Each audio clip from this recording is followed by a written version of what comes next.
what's the point of testing? Early and mid-December is a time when a lot of schools and universities have midterms and exams. Why? Well, there are probably really good reasons, and the one that comes to my mind is that testing can help solidify the lessons. When I was in school, I remember the dread and the cramming that went into exams, but I also had one or two tests that I actually quite enjoyed. When I was studying to be an engineer, I remember walking out of one exam after only 30 minutes. And it wasn't because I failed, but rather because it was my favorite class and I knew exactly how to answer all the questions. When I was in seminary, I remember writing out essay questions for a systematic theology exam and really enjoying the process of sitting and thinking about the topics. I got a D on that exam, so maybe I'm just fooling myself, but it did feel like I was growing even through the exam process. Today, we're looking at Hebrews 11, verses 17 to 19, where we see Abraham face God's test of his faith. Let me read these verses for us. By faith, Abraham, when God tested him, offered Isaac as a sacrifice. He who had embraced the promises was about to sacrifice his one and only son, even though God had said to him, "It's through Isaac that your offspring will be reckoned." Abraham reasoned that God could even raise the dead, and so in a manner of speaking, he did receive Isaac back from death. If you're not familiar with the story being referenced here, it's a really strange one found in Genesis 22, verses 1 to 19. It's a bit long to read the whole thing right now, but feel free to pause the video and go ahead and read it.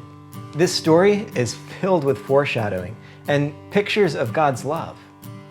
Now, it seems strange to us, and I'm not saying it shouldn't, but the writer of Hebrews draws us to see an important aspect of God's promise that I didn't pick up when reading through the Genesis account.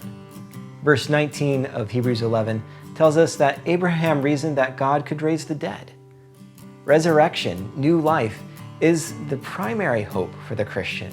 It's what the old sacrificial system pointed to, showing that sin and rebellion against God deserves death, but God, in His mercy, accepts a substitutionary death to bring the worshiper new life into the very presence of God.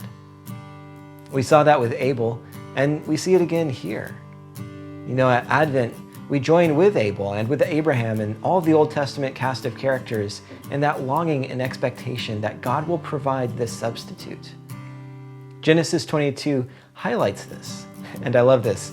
As Abraham and Isaac head off to make the sacrifice, Isaac starts to ask some important questions.